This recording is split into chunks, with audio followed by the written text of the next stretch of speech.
Hi, my name is Emily, I-N-L-E, and I'm a T-girl. Basically, what that means is I'm uncomfortable with the way I feel inside. I feel different from on the outside. I'm transgender. I've always known that. I knew it since I was young, very young. I was only 3 when I knew that something was wrong with me. And I tried all my youth to cope as best I could. The best way for me personally to deal with my gender struggle was to cross-dress. It was not easy to even find the opportunity to wear dresses and girls' clothes. Basically, I had to hide it from my mom and my family. I couldn't tell anybody. I was basically alone, and I was afraid to tell anybody. I didn't feel comfortable. And, you know, when you know there's something very different, it's very hard for you to talk about it. And that was a big issue with me, was that I didn't feel comfortable talking about it. Plus, I didn't even know how to talk about it. All I knew was I felt different, and the only way I could deal with it was by dressing up in girls' clothes when I could, um, which wasn't that often, but it sure felt right. I knew that it was the right thing for me to do, but I didn't know when or how I would overcome my feelings. I thought it was going to just go away, so to speak. Um, I thought that I was going to overcome my feelings. I thought that when I got older, that I would just become kind of normal, whatever that means. I really don't know. But I never really knew what to do other than to continue doing what I did. Um, Cross-dressing seemed to be a natural progression for me, and that was when I was most happiest, was when I was dressed in women's clothes, girls' clothes. I just felt normal in that sense of the word, but it was hard, and it was very emotional for me personally. I cried a lot, and I tried to deal with it as best I could, but I didn't really have anybody to talk to about it. Plus, I didn't even know how to explain it to my mother, and I was pretty close to my mom, but I couldn't tell her that. I was afraid to. Plus, she was sick at times, so it wasn't really wise of me to burden her while she wasn't doing well herself. And my dad worked hard, and I didn't want to, trouble him, and, you know, he was proud that he had a son, and I didn't want to ruin that image of being the only son in the family. Uh, how does a father cope with something like that if he realizes that his son is really a girl? It wouldn't fly.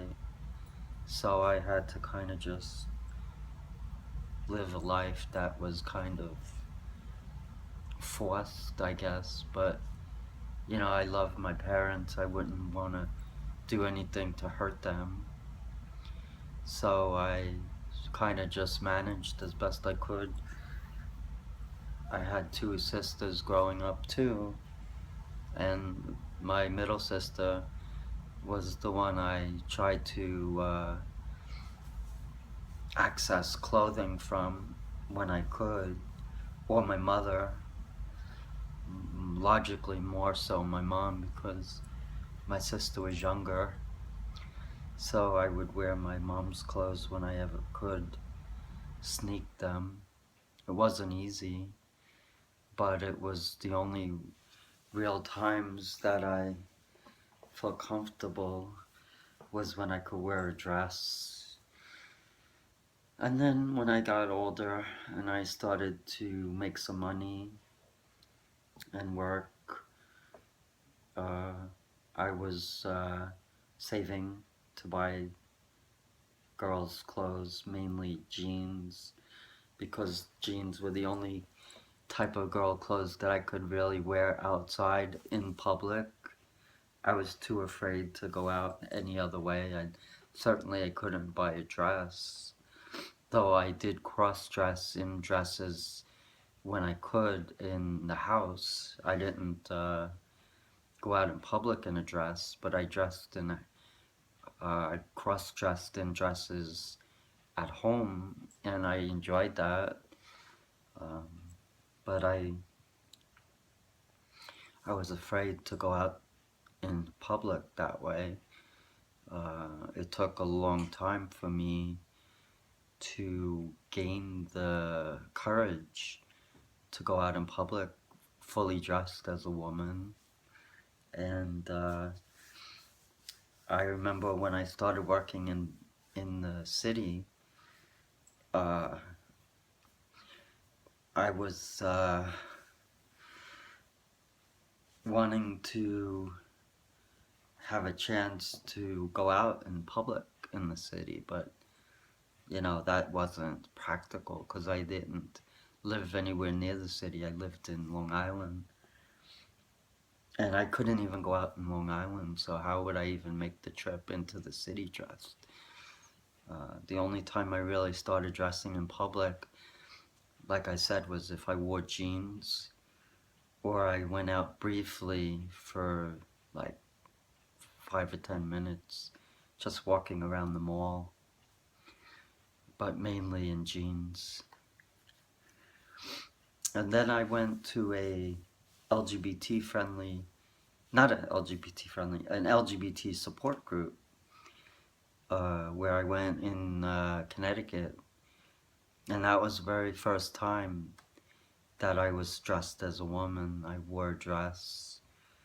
Uh, I was probably in my early 30s, but it wasn't the best of experiences because I had driven up upon an accident scene that was very bad, and I had to make a 911 call, and that was a lasting image in my mind. I didn't really benefit much from the experience of being at the LGBT center. It was a good outing though. I was dressed as a woman, and I even made a 911 emergency call. I had to call from a payphone. I didn't have to pay, obviously, because it was a 911 call, but I didn't have a cell phone at the time. But it was a sad experience because of the accident. It was a very scary accident, too. Um, but it's hard to come out. It's hard to talk to family and friends and to make a transition. It's not an easy thing. Um, and it's very emotional. And when you do come out, you have to make sure that you're doing it in the right way, that you feel comfortable about it, and that you feel that it's the right thing to do. You know, for me, I never thought I would transition, to be honest with you, as much as I wanted to. I also wanted to have a normal life, so to speak. I wanted to marry, have a family, and I am happily married. I mean, who's happily married in real life? I don't think anybody is. But I'm married and I have a son who I love. And I just want to be happy, you know? I want to live a life that I feel comfortable.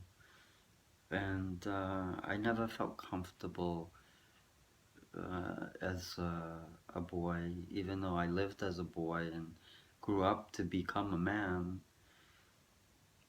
I just didn't know really if that was me, you know, and I tried to live the way I felt I should. And, you know, and I wanted to transition also.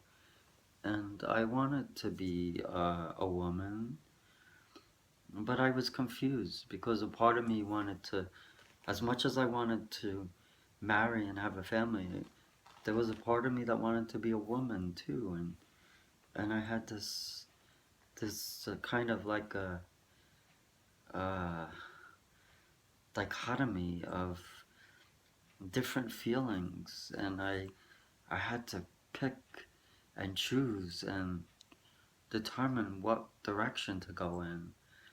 And I decided to go in the direction based on what my therapist thought I should, and essentially that was to kind of push off the transgender struggle and suppress it and go in the direction of marriage and family.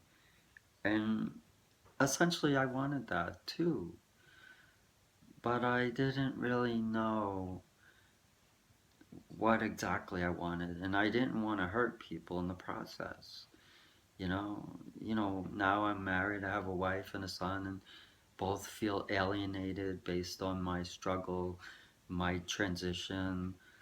So, sometimes I wonder, as much as I want to marry and have a family, sometimes I think we do it for selfish reasons. And, now I have a son who has to live with the fact that his father is living as a woman, and a wife who has to come to grips with the fact that she married a man who actually is a woman, and how do you explain that? How do you live with that, And I'm trying to do right, but I've always tried to accept people for who they were. And I guess in a way, I wish people could accept and understand me too, and realize that I'm not a bad person. And it wasn't my intent to hurt anybody, especially my wife or my son, And I wanted to marry and I wanted to have a family. I'm happy I have a son. So maybe I'm selfish. I don't know. And I don't know if that's the right way to express it. Because I think everybody, in a way, wants to have a child in their life, a family. And there's nothing wrong with that. Um, but I can't help that I'm transgender. I can't help that I have these feelings. And I sometimes wonder why we have to kind of live in the shadows and be afraid and not be true to who we are and feel shamed and guilty and like we're bad. And that's not right. And it's not the way it should be, because we're people and we should live our lives the way we feel we are meant to and the way we feel we have to. And we shouldn't have to explain ourselves all the time. There should become a point where we can live in harmony and be accepted for who we are. We don't want to hurt people. We don't want to be hurt either. We just want to find peace, not only in our lives, but in the lives of all who come into contact with us. We want peace and harmony. We don't want conflict. We just want understanding, harmony, acceptance, love, and peace, and awareness. And people must realize that transgender people are good people. That's all for now.